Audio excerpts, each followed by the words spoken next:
Hey everyone, it's Types, and today I'm going to be looking at some cards from Scarlet and Violet, specifically the trainers, and telling you how good they all are. I've seen a lot of talk about them, and I think some people are a bit off the mark on them. There are certainly some good ones and some bad ones, and a lot of reprints here. And a few things to clear up. Hopefully, I remember what they all do. I think so. I don't remember all the names, but they're not doing it officially yet anyway. But of course, the main point here is just to look at them and tell you if they're good or not. Because as I said, some are very good. Most of the very good ones are reprints, though. I don't think there are any groundbreaking ones, but we'll get to that. Starting off with the first supporter card here, that will be Arvin. And so one of the important things to note about this new set is that tool cards are now no longer considered item cards. And that's very important with the first card here, Arvin, which says that you can search your deck for an item card and a tool card. Is that good? It's all right. People are saying it's very good. It's not that good. You just need to look at it in face value, and it doesn't get you a lot of stuff, especially when a card like Scarlet hasn't seen much play, and the value of searching a tool is only mediocre. Sure, it has value if you're searching for a seal stone, but that's about it, right? So, it's an all-right card in 4 seal stone decks, if that's the main V-Star power you're planning to use. Otherwise, it's probably not that worth it. And then searching for an item is, of course, pretty solid. We've seen Irida see a bunch of play, but Irida is very strong when paired with other water Pokemon, notably the Italian engine or Palkia. And this doesn't search for your main attacker or like your main engine piece. So unfortunately, it's going to come up a bit short. I think it has value, as I said, with 4 Seal Stone, but not too much else. And then it's kind of interesting, of course, searching for an item, but it's not as strong as Irida. Pretty much I'd always say Irida does it better if you're playing Luminion. And even Irida, just with the only water Pokemon being Luminia, is not great, but I'd say it's better than Arvin. Unless you're playing a tech-based tool deck, which isn't really common. And then even cards like Skyla and Opal, which are certainly all right, Arvin outclasses. They outclass Arvin. Arvin's not super strong because it's not very versatile or powerful. But yeah, I just want to clear that up. That Arvin's not bad, but it's not great either. It'll have a place, but won't be amazing. And next we have Beach Court, an interesting little stadium here that reduces the retreat cost of basic Pokemon by 1 colorless energy. Is it good? Yeah, it's just pretty good if you're playing, obviously, a deck that can use it, notably Lost Zone, Lost Box. That'll love Beach Court. Other decks could use it. It certainly helps you to be less vulnerable to boss trapping, even in a deck like Mew VMAX, depending on your build. It's an overall all-right stadium. Keep in mind that Lost Zone is the best deck in format in Japan right now. So if you don't need this stadium, I wouldn't recommend playing it because Lost Zone players will love this, so you don't want to be giving them anything for free. But it's still a very solid stadium. It's quite good. Crushing Hammer, of course, is getting reprinted here. In fact, I'll go through all the reprints right now. Crushing Hammer is certainly a very solid reprint, though. It's a very good card. I'm not a big fan of it getting reprinted. I don't really want to play with it for another 3 years, but it's good. Will it be super good in this upcoming format? Not necessarily, because there's a lot of energy acceleration in the form of cards like Mirage Gate, Archeops. We also have we got Gardevoir, which is almost completely useless against that, and we also have Mirage Gate. I don't know if I said there are a bunch of options.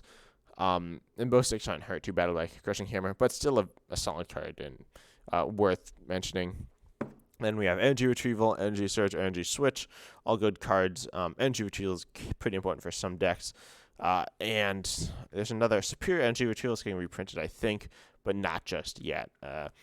So the fact that we're getting Energy Search, that's kind of important for some decks, but not that good. Energy Switch, of course, is like a staple as well. And then we also see EXP Share, the first tool card here that's not an item anymore. Is it good? I mean, yeah, it can be good. I can't think of any deck in the current format, though, that EXP Share will be super good with.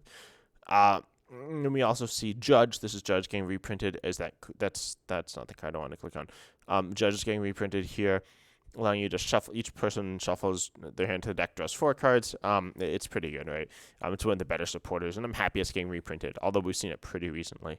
Then we're also seeing a Palpad getting reprinted. That's good, right? Palpad just a good card. Pokeball, that doesn't really matter. Pokegear 3.0, that's fine. Pokemon Catcher, again, that's fine. It's a solid card. Potion, again, pretty generic.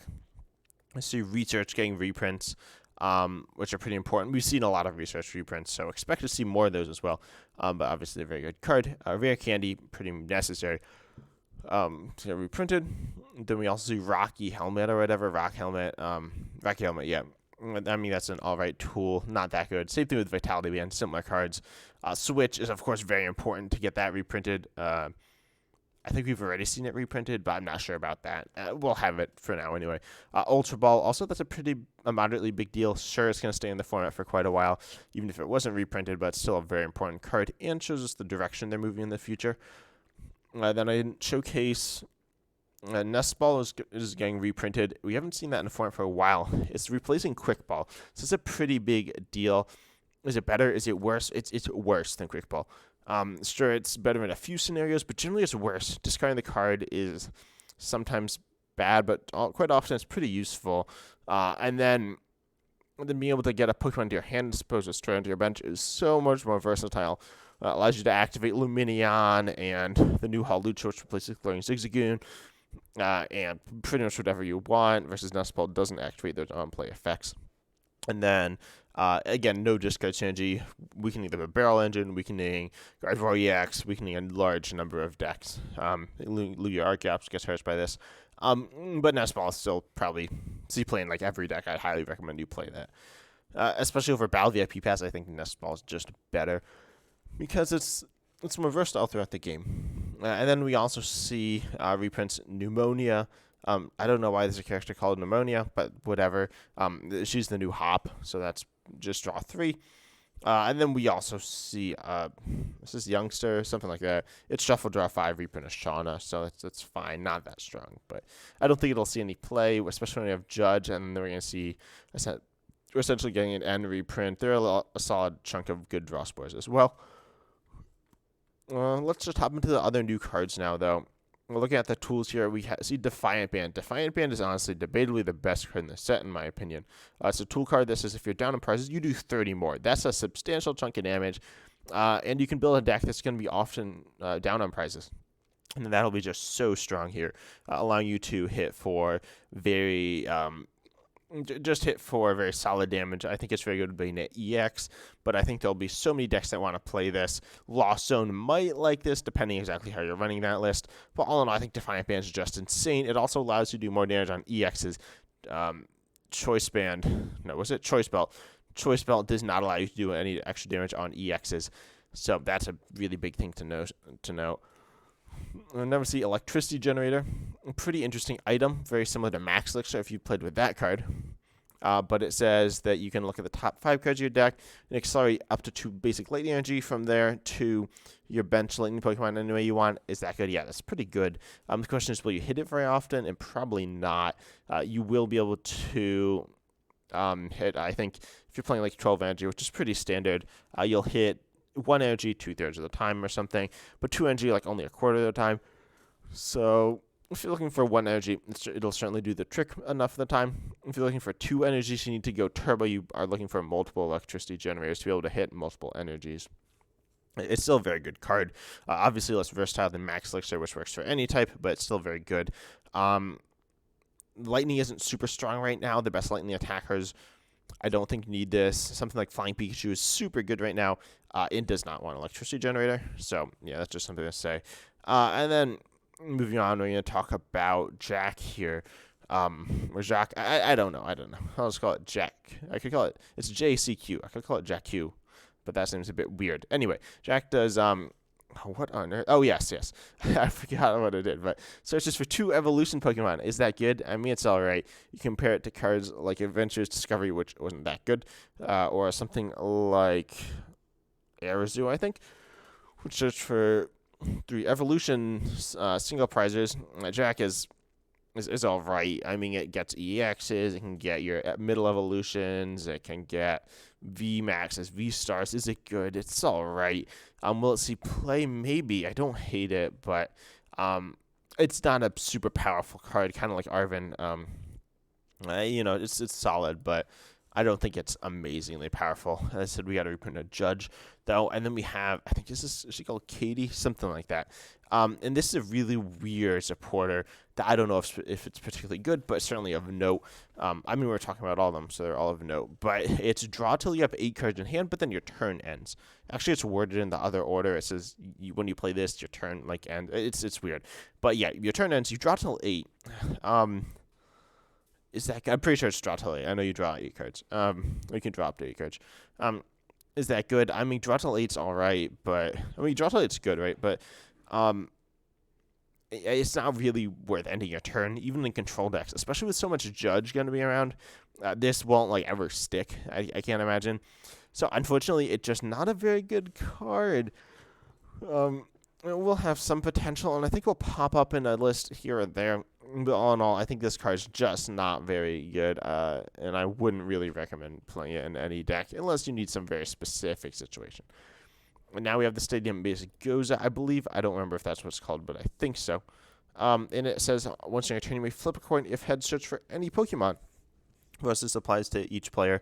I've heard that people are thinking this is a good generic stadium bump, and certainly it benefits every deck in the game. If it doesn't, then what are you playing? But yeah, it's certainly solid. The question is, will it help you more than your opponent? And I'm thinking in decks like Gardevoir EX that just launched lots of Pokemon, it will. It's a very solid stadium.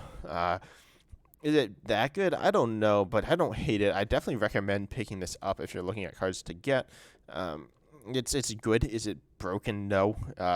But I think it's good if you want lots of Pokemon. There's the new Mad Party style reprint, and this will probably go. I'm not sure if it'll go on, but it might. Look for other stadiums to see if they're better. But if you're just looking for a stadium, this is fine. And if you're playing lots of Pokemon and you want to be able to search a wide variety of different Pokemon, I'd highly recommend Basic Goza. Of course, it's not consistent, but I think if you're looking for just a small boost, it's good. Like in Zoroark decks, Gardevoir decks, I think it's pretty cool. Now we have another one of the best cards, not necessarily best cards, but most important cards in the set. Miriam, an insanely good supporter. Wait, what's the other? Okay, yeah. So you shuffle your up to 5 Pokemon from your discard pile into your deck. It might have to be 5. I don't remember, but I don't think it does. But it's at least you can shuffle 5 back, which is very nice. Especially when we're losing Ordinary Rod, which is just so good. So Miriam replacing that, and this is pretty insane. Allowing you, and then you draw 3 cards, so you can draw into this Pokemon. You might not, but it's a very solid form of Pokemon recovery. And will essentially mean that as long as you have one of these in your deck, you're never going to run out of Pokemon. Because 5 is a lot. That's a substantial chunk of your Pokemon. That's like a VMAX and a Stage 2 getting KO'd or something like that. In which case, you can just send them straight back into your deck. And I really like this. I think Miriam deserves to see a bunch of play. I think Miriam will. The cards are very strong. People like to play Clara. I'm not a big fan of Clara. If you're not a big fan of Clara, play Miriam. This will work like any point during the game. It just works better, I think. Has some nice synergies. Of course, it doesn't recover energy, but it's still very good. And draws cards. And a supporter that draws cards is always good. Nah, that's not true. But a supporter drawing more cards in addition to a good effect is always good. And then we also see Penny. Penny's a pretty interesting card here as well that says... I believe it says return 1 basic Pokemon and all cards attached to it to your hand. So, of course, you have the idea that this replaces Scoop Up Net and the ability to reuse cards and also open up a bench space. It also allows access to healing, but, of course, it's only basic Pokemon. So there aren't any amazing combos with this at the moment. There aren't any super tanky basics. The notable one is probably going to be Blissey V, which can be picked up by Sharon Scare anyway. It's certainly going to be a very good card, unless they just never print any powerful basics with high HP, which I'd be shocked if they don't. So quite frankly, Penny is just a very strong card, just not at the moment. It's not replacing Scoop Up Net because it takes your supporter, so it doesn't have the speed and versatility of Scoop Up Net. And it can't scoop up evolution lines, which is kind of bad as well, because you can do some kind of funky combos with Scoop Up Net and evolution lines, which you now just can't do at all. Overall, I think the card's pretty cool, but it doesn't have its time to shine just yet. So if you're looking to get it, I'd hold off a little bit. Now we have this next item. I think it's called like Picnic Basket or something, but I believe it's heal 30 from all Pokemon. It's kind of, it like heals 30. And it also like heals your opponent. Is it good? I mean, it's not really that good. It's kind of like a different version of potion, kind of like Moo Cheese, I think. I wouldn't really pick it up, but there's a card that exists. I can't think of any deck that wants it though. We also see, of course, a lot of reprints here, right? Now we see a few more good cards, and these are all solid. First of all, we see Rock Chestplate, now here in English, which is smaller, though. I don't know. I don't know what's going on here. Yeah, it looks like some of them are different sizes. Also, I'm using the Justin Basil website. If you don't know, you can go check that out. But Rock Chestplate here, and the fighting Pokemon this card attached to takes 30 less from damage from your opponent's attacks. That's pretty solid. That's pretty sizable. If you're playing a tanky fighting deck, it's very good. We are losing various tanking options for fighting, but I still think this is super good, especially that we're getting a new Minecraft Donkey Kong card. Not in this set, but like in the like June set or whatever. So I'm super hyped for playing Garganacl with a Rock Chestplate. Will it be good? Probably not, but it seems fun. But looking at this with stuff like Koraidon EX, of course, it's kind of the opposite of Electricity Generator. It's much weaker, but Electricity Generator is meant to work with Koraidon, or with Miraidon EX, as well as possibly something like Ampharos or Magzone, versus Rock Chestplate's meant to work with Koraidon EX, possibly. Are we getting Lucario EX? I'm not sure, but I know that we're going to be getting Great Tusk EX, I believe, is the Pokemon. Like old Don fan. So Rock Chestplate is pretty cool. Let's see play. Yeah, I'm sure it will. But will it be great right off the bat? Probably not. Possibly with Urshifu. But because we're also losing Stone Fighting, I don't think it'll be quite good enough just yet. And then we see one more card, I guess. We do have Youngster, which is Shuffle Draw 5. But we see Team Stargrunt, and this is a really interesting card. It says, I believe, return energy from your opponent's active Pokemon to the top of their deck. So this is, of course, a disruption and control card. This will not get rid of their energy, but it will force it on top of their deck, guaranteeing that they have to top deck it that next turn. So that means if you use this forever, your opponent essentially won't ever be able to draw any cards. So that's, of course, pretty powerful. But at the same time, they're never going to deck out. If you do that, you'll literally just stop them from decking out forever. You can literally get your opponent in an infinite loop, and so they can't lose and they can't win, which is pretty funny. But all in all, the fact that it controls your top deck is pretty good. It's better than Team Yell Grunt. It's not drastically... it's a little bit better than Team Yell Grunt because it disrupts their top deck, but obviously it's weaker than a card like Team Flare Grunt that removes their energy permanently. So all in all, I'd say this card's pretty good. And it's a good disruption card. Pairing it with Crushing Hammer, which are getting reprinted, is very good. Possibly with Rugged Helmet, a very energy disruption focused deck. Also pairing this with Bayonet EX, with Defiant Band. I think that's a solid deck. But overall, I think this set has some super insane trainers. Of course, a ton of reprints. Actually, the trainers aren't super insane. I think Barium's very good. I think Defiant Band's very good. And then I think Team Star is pretty good as well. But I'm really interested in hearing what you have to say. If you have any other questions, right? We see, I think Penny's a bit of a letdown. And Arvin's also kind of underwhelming, but this set's pretty cool. I'm interested in, of course, hearing your thoughts though. And so feel free to comment those down below. I'm really interested in hearing all your takes. I've heard a lot of interesting things already, but I'm interested in hearing more. Yeah, and then in terms of staple Pokemon, there are a few engines I'll talk about. I guess I'll just quickly scroll through. You might want Skwovet. You might want Silezer. You may want Riverroom. You may want, I don't know, but yeah, just check them out. So there are a lot of really interesting cards, but yeah, they're kind of weird. We do see that there are of course a lot of good attackers, but I think Klefki here is a nice staple. I was alluding to Bayonet. Bayonet's very good, but yeah, there are a few engine cards, and overall picks that you want to get. I'd say the engine pieces, and then where is it? I seem to have lost it. Whoa, boy. I know, there's a very... yes, here it is. Hawlucha. Hawlucha is the big staple. Pokemon, I'd say it's replacement for Glenn Zigzagoon. Very similar. But yeah, not too much to say about it. But I hope you enjoyed this video. yeah, there's some cool cards coming. There's some weird cards coming. And as always, I'm excited to see you in the next video.